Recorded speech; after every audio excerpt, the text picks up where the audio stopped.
Hello and welcome to the third episode of Holy Crap! In this episode, we're gonna talk about memory management in Rust.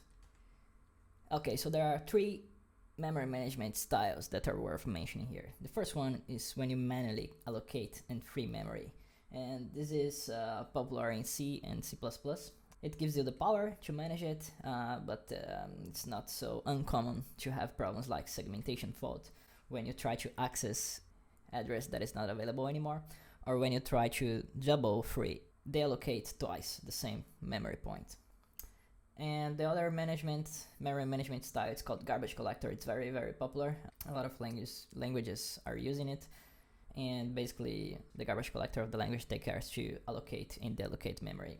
The third one is the ownership and borrowing style. That is, as far as I know, it's only in Rust. And yes, that's the way Rust brings to the language design and compile time how to manage memory by using ownership and borrowing. So let's see how that works. There are three rules. The first one is that each value in Rust has a variable that's called its owner. So in my example here, my variable name is the owner of the value that I'm creating here. In this case, it's a string. Second rule is that can be only one owner at a time. And the third rule is then when the owner goes out of scope, the value will be dropped automatically. Let's think here what's going on.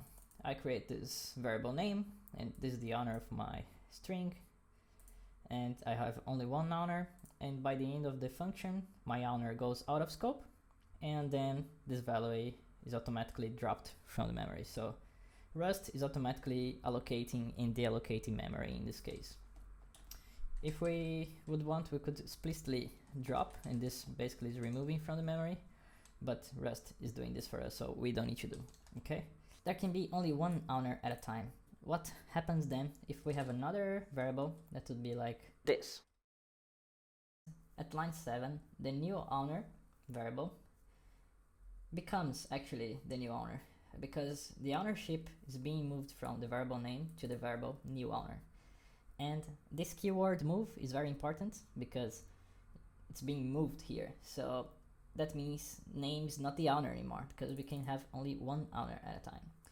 And that's why we cannot call anymore name here, because the value was moved on line 7. That's exactly what the Rust compiler is telling for us. So only one owner at a time.